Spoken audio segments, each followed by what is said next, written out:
Well, hello, welcome. My name is Vortex. So you came here probably looking to find out what the heck is going on in the IT industry right now.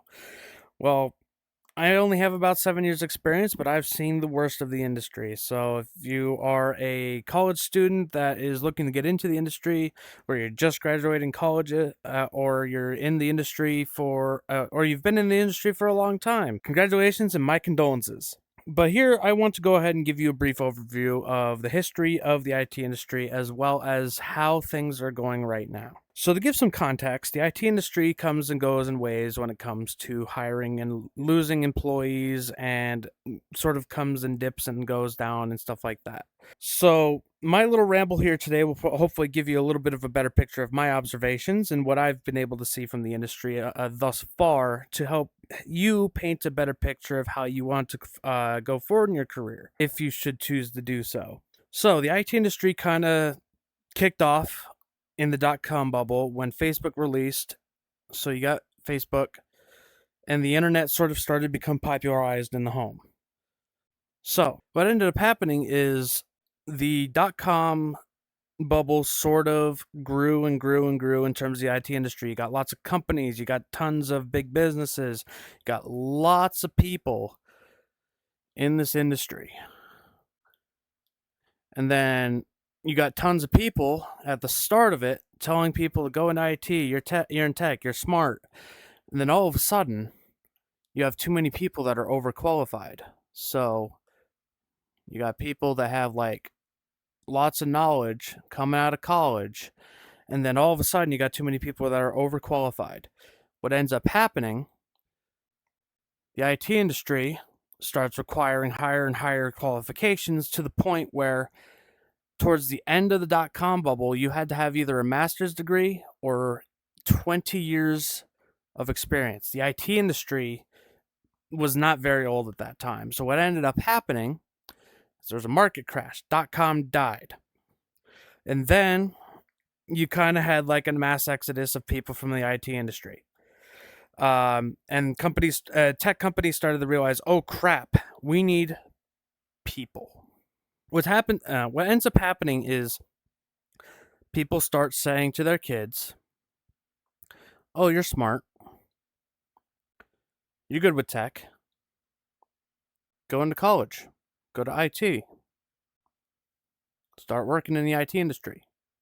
The big thing at the time was cloud computing. So then the industry starts to grow and grow and grow. And the same thing happens during the dot-com bubble. In terms of the timeline, so you have the dot-com bubble, that burst. Then we move to this section. We are currently at the end of the cloud computing bubble. So the cracks are starting to form. The bubble is popping or is starting to pop because a new emerging technology has basically come round called AI. Love it or hate it, it's here to stay. So now that this bubble is forming and this technology is in its infancy, the people from the cloud computing bubble are starting to go elsewhere, do other things because they realize the IT industry is not for them. Now, presently, I've had to go through many, many different jobs, and presently, cloud computing is on the way out, and AI is starting. Now, if you notice, there's actually a bit of a pattern that is sort of going along with this. Everything in this pattern, if I go ahead and show you here, everything in this pattern is software related. But there's one constant throughout this entire timeline of software. That's hardware. I love hardware. I graduated with a degree in networking and telecommunications, so I'm basically hardware focused. But the problem I ran into is I only had an associate's degree in the middle of the big cloud computing bubble. So that means I could only get service desk level positions at the very bottom, making $12, $13 an hour. That's rough, especially when you're first trying to start out. And I moved away from home just to try and find better work because I figured it was something to do with where I was living. But at the time, I didn't know that's where the IT industry was currently at. So now that we're at the end of the cloud computing bubble, the AI bubble is starting up, I've finally been able to find myself in a position to be able to get into a hardware position. And that's the most stable position. Unless you're in uh, any kind of engineering role. And I'm talking like high level engineering, like you're in like network engineering, software engineering, whatever. It's hard to get into those roles. If you want an easy role to get into, hardware is the way to go. I know it's scary, but it'll give you a baseline for how everything works in the industry, and it pays pretty well for the most part.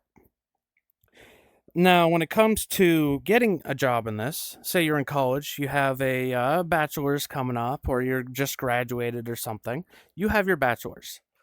Now, as of right now, the bubble is only just starting to burst for the cloud computing industry. So it's going to be hard for you to get into the industry without a few little tips and tricks here that I'm going to impart a little bit of wisdom on you with.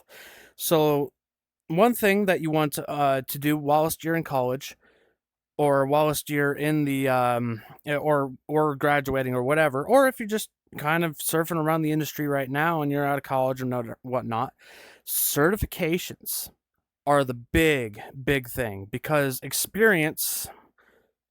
years of experience doesn't mean anything to these guys.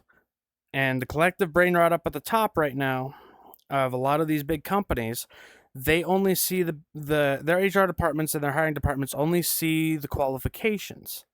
They don't care about years of experience because there's too many people in the IT industry. So the one thing you want to get to stand out is these certifications. So once you have a few certifications under your belt, make sure you set up your resume in such a way that it lists all of your skills on like a side column. And then you list all of your degrees and stuff on the next column there. And then you list your experience here if you have it. You can make stuff up. They don't care, because most of this stuff is being read by AI anyway. Make sure you use buzzwords and keywords. And the biggest thing you want to look for is when you are applying to a job, they'll have these lists of qualifications on the application on the website or whatever you're going to apply to.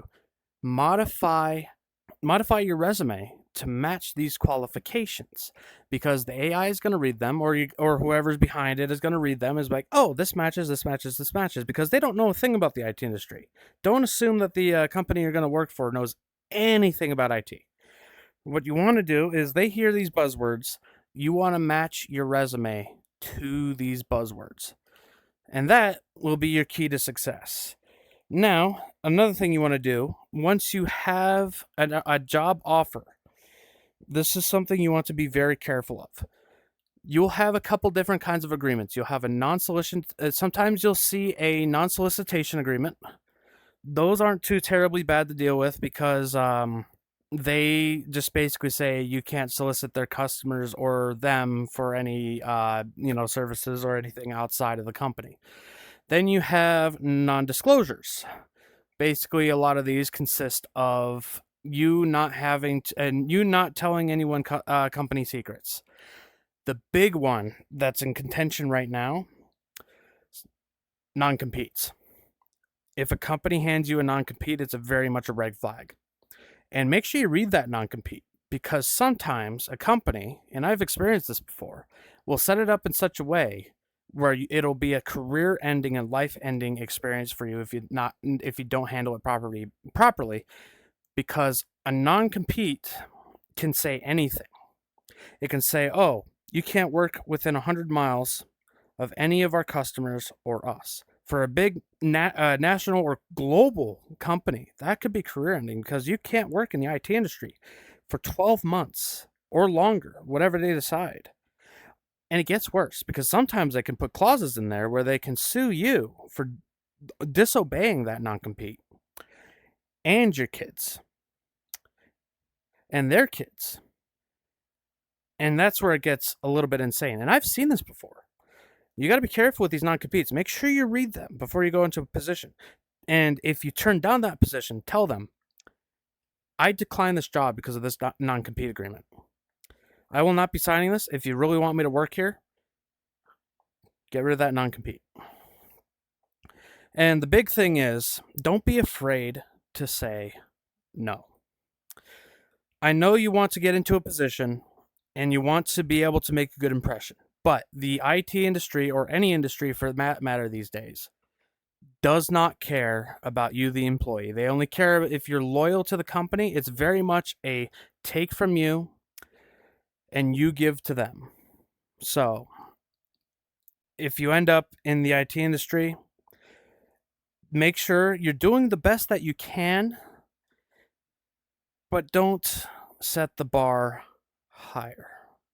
Because if you set the bar higher, that becomes the expectation. And they will not reward that expectation. Start slow, and if needed, go a little bit above and beyond as required. Don't go in trying to prove yourself to a company that doesn't care about you. Now, that's just based off of my experience. I'm sure you or somebody else might have had a different experience in the IT industry, but I've seen the very worst of what the industry can give you. You can have really good bosses, you can have really bad bosses. And a lot of times, towards the end of these bubbles, you get a lot of brain drain. You got a lot of people leaving the industry, high and low, because they're either retiring or moving on. And then what's left is the people that want to keep their power over you. So, in that case, in this little time period in between the AI and cloud computing bubbles, I recommend you go ahead and hop in there, but be smart about it and know your worth. Generally, starting IT positions should pay $20 an hour or more.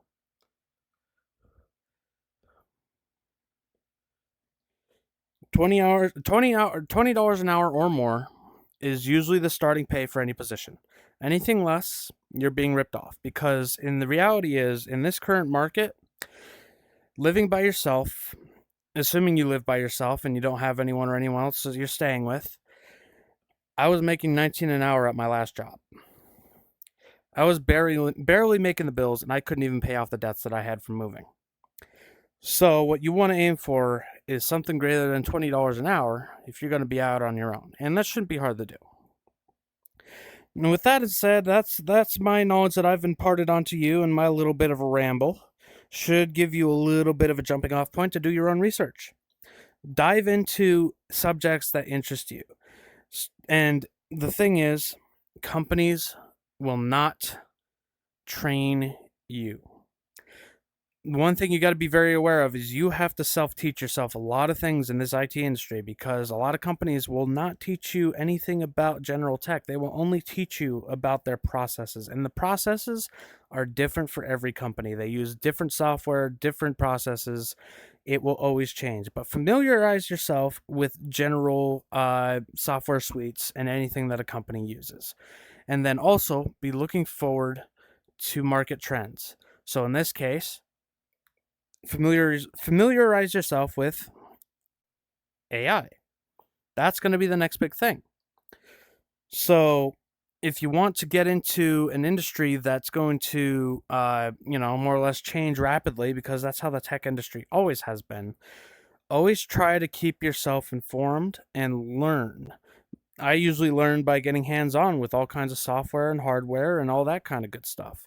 I still kind of do it. I kind of just dumpster dive for trash computers, try to fix them up, try to do things with them, create my own projects.